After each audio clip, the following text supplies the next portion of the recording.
এদের লোকজন গিয়ে বাড়ি বাড়ি গিয়ে এনআইডি নাম্বার নিচ্ছে, জোগাড় করছে, খবর পেয়েছেন? তারপরে গিয়ে মোবাইল নাম্বার নিচ্ছে, বিশেষ করে মা বোনদের, নিরীহ মা বোনদের মোবাইল নাম্বার নিচ্ছে, খবর পেয়েছেন? তারা বলে সৎ মানুষের শাসন কায়েম করবে।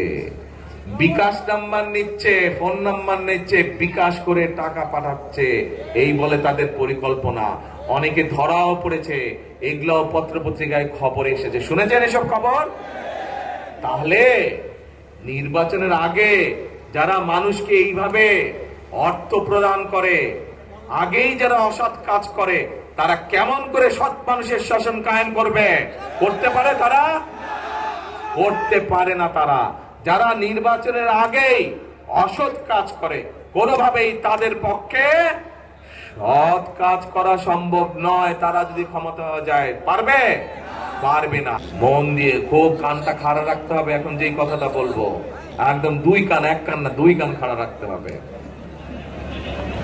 এই যে এই পাশে যে মানুষগুলো বসে আছে, এরকম মানুষের সংখ্যা, এই যে যারা নিজেদের রক্ত দিয়েছে, নিজেদের পঙ্গু হয়ে গিয়েছে, কিন্তু আপনাদের এই যে ভোটের অধিকার, আপনাদের কথা বলার অধিকার প্রতিষ্ঠার জন্য, এই দেশের মানুষের রাজনৈতিক অধিকার এবং একই সাথে এই দেশের মানুষের অর্থনৈতিক নির্ভরশীলতা, অর্থনৈতিক মুক্তি অর্জনের জন্য যারা জীবন বাজি রেখে রাজপথে ছিল, সেই মানুষগুলোর প্রতি যদি সম্মান জানাতে হয়, তাহলে আমাদেরকে সজাগ থাকতে হবে। কি? গণতন্ত্র রক্ষার জন্য, ভোট যাতে সবাই দিতে পারে। কিন্তু এরই ভিতরে কিন্তু ষড়যন্ত্র শুরু হয়েছে। টের পাচ্ছেন কিছু আপনারা? কেমন করে টের পাচ্ছেন? পত্র পত্রিকায় গত কয়েকদিন ধরে দেখবেন সংবাদ বের হচ্ছে, তারপরে সোশ্যাল মিডিয়া, এই যে ফেসবুকে দেখবেন সংবাদ খবর আসছে। কি খবর?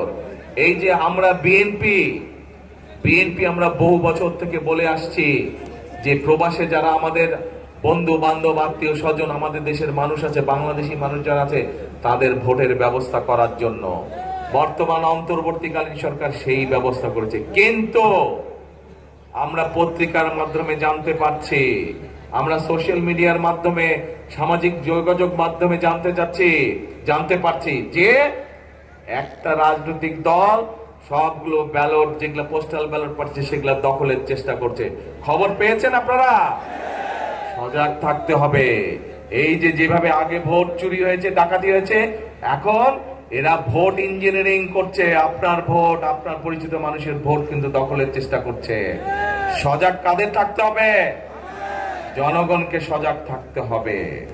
আসেন এবার প্রিয় ভাই বোনেরা, শুধু সজাগ না, সতর্ক থাকতে হবে সজাগের সাথে। একই সাথে একটা রাজনৈতিক দল, এই দলটা অনেক সময় বলছে কি, অমুককে দেখেছেন ক্ষমতায়, তমুককে দেখেছেন, এবার আমাদেরকে দেখেন, বলছে না? হ্যাঁ। এখন ভাই, 71 সালে কি হয়েছিল? 71 সালে এই দেশ স্বাধীন হয়েছিল। লক্ষ মানুষের প্রাণের বিনিময়ে এই দেশ স্বাধীন হয়েছিল। লক্ষ মা বোনের সম্মানের বিনিময়ে এই দেশ স্বাধীন হয়েছিল। ঠিক? কিন্তু সেদিন আজকের এই রাজনৈতিক দলটি কাদের পক্ষ নিয়েছিল? যারা বাংলাদেশকে স্বাধীন হতে দেয়নি, তাদের পক্ষ নিয়েছিল। এবং তাদের পক্ষ নেওয়ার ফলে লক্ষ লক্ষ মা বোন, তাদের সম্মান হানি হয়েছে। লক্ষ লক্ষ মানুষ মুক্তিযুদ্ধে শহীদ হয়েছে। তাহলে কি দাঁড়ালো? যাদেরকে দেখার কথা বলছে, এরে ভাই, এদেরকে তো আমরা 50 বছর আগে দেখেছি, তাদের ভূমিকা দেশের বিরুদ্ধে ছিল। কাজে নতুন করে আর দেখবার কিছু নাই তাদেরকে। এখন একমাত্র রাস্তা হচ্ছে জনগণের শাসন কায়েম করা, যারা এই দেশের মানুষের কাছে জবাবদিহি করতে বাধ্য থাকবে।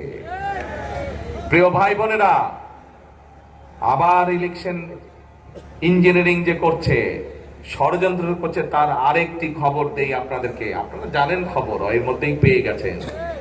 এদের লোকজন গিয়ে বাড়ি বাড়ি গিয়ে এনআইডি নাম্বার নিচ্ছে, জোগাড় করছে।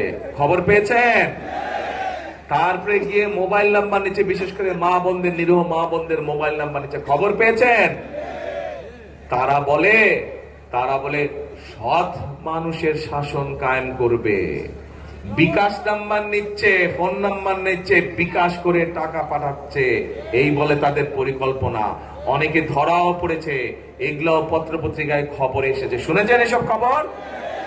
তাহলে নির্বাচনের আগে যারা মানুষকে এইভাবে অর্থ প্রদান করে, আগেই যারা অসৎ কাজ করে, তারা কেমন করে সৎ মানুষের শাসন কায়েম করবে? করতে পারে তারা? করতে পারে না। তারা যারা নির্বাচনের আগেই অসৎ কাজ করে, কোনোভাবেই তাদের পক্ষে সৎ কাজ করা সম্ভব নয়। তারা যদি ক্ষমতা যায়, পারবে না। এই দেশে একমাত্র শহীদ জিয়া এবং খালেদা জিয়া